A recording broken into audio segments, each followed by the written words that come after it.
കിടിലൻ ഡിസ്കൗണ്ട് ഓഫറുകളും mega exchange മേളയും. ഓഫറുകളുടെ വിസ്മയമൊരുക്കി quality super market opposite NIMS hospital, Wandoor and Pookkottumpadam. Cherukode ഇനി മുതൽ ഹരിത ടൗൺ. മാലിന്യമുക്ത നവകേരള പ്രഖ്യാപനത്തോടനുബന്ധിച്ചാണ് ചെറുകോട് ടൗണിനെ മാലിന്യമുക്തമാക്കി മാറ്റുന്നത്. പുരൂർ ഗ്രാമപഞ്ചായത്ത് ഹാളിൽ നടന്ന ചടങ്ങിൽ പ്രസിഡന്റ് എൻ മുഹമ്മദ് ബഷീർ പ്രഖ്യാപനം നടത്തി.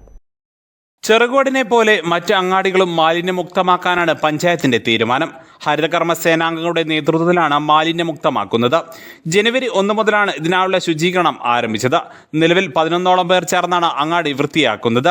ഇതിന്റെ ഭാഗമായി പ്ലാസ്റ്റിക് കുപ്പികൾ അടക്കമുള്ള മാലിന്യങ്ങൾ നിക്ഷേപിക്കുന്നതിനായി 3 ബോട്ടിൽ ബൂത്തുകൾ ചെറുകോട് അങ്ങാടിയിൽ സ്ഥാപിച്ചു. പഞ്ചായത്ത് പരിധിയിൽ മൊത്തം 11 ബൂത്തുകളാണ് സ്ഥാപിച്ചിട്ടുള്ളത്. 1,36,000 രൂപ ചിലവിലാണ് ബൂത്തുകൾ സ്ഥാപിക്കുന്നത്. ഗ്രാമപഞ്ചായത്ത് ഹാളിൽ നടന്ന ചടങ്ങിൽ വൈസ് പ്രസിഡന്റ് KP സക്കീന അധ്യക്ഷത വഹിച്ചു. സ്ഥിരം സമിതി അധ്യക്ഷന്മാരായ P Sankaranarayanan, V Muhammad Rashid, PK Bhagyalakshmi, Haritha Kerala mission RP KV Basheer, health inspector P Akhil, വ്യാപാരി വ്യവസായി ഏകോപന സമിതി Cherukode unit president P Benny തുടങ്ങിയവർ പങ്കെടുത്തു.